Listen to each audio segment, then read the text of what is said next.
What's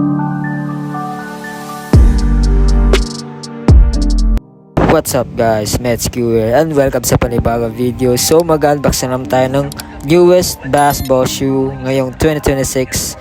And ito nga pala yung Volante Rocket Air 911 mga idol. So nandito na siya sa Philippines mga idol.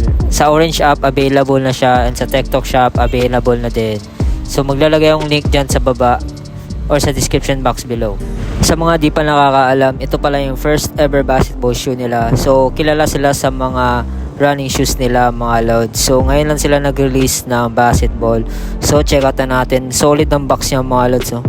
Parang GT cut lang yung vibe niya sa box. So napaka premium feels din. And check mo naman yan mga idol. Oh.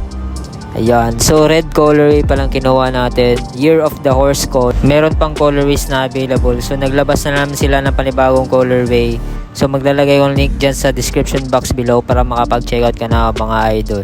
Ito yung marireceive mo mga lods. So merong tag siya dyan na Volante. Pwede din niyang i-scan mga lods. So kinakita nyo naman sa upper, sobrang kintab niya mga lods. Parang katulad sa Gamma na leaning. And grabe, napaka eye-catching na sapatos sa to mga lods. So ginamit ko na din to. So manipis lang yung tongue part niya and napaka-breathable ng materials niya mga lods. And super durable din. Sa lace niya, flat lace lang yung ginamit. Ayan.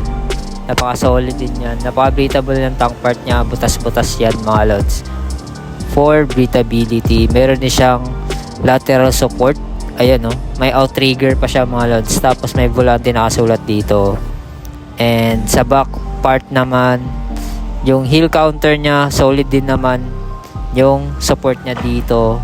And so far guys, solid naman din yung performance niya dito. So nagamit ko na yan sa court. Meron pa siyang details dito sa insole mga idol. Ayan, Volante Basketball nakasulat dyan. So overall, napaka-solid ang performance nito sa price niya.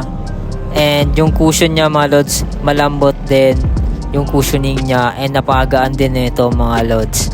And sa traction naman, napakakapit sa court. Sobrang squeaky, stop on a dime, and minimal dust lang siya.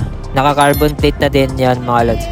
Sa sizing pala is true to size lang kayo mga lods. Sa mga wide foot, half size up or 1. Sa magtatanong kung pwede pang outdoor, yes, pwede ito pang outdoor mga lods. Dahil sobrang tigas ng outsole niya. So yun, on fit na natin. Tara, let's go.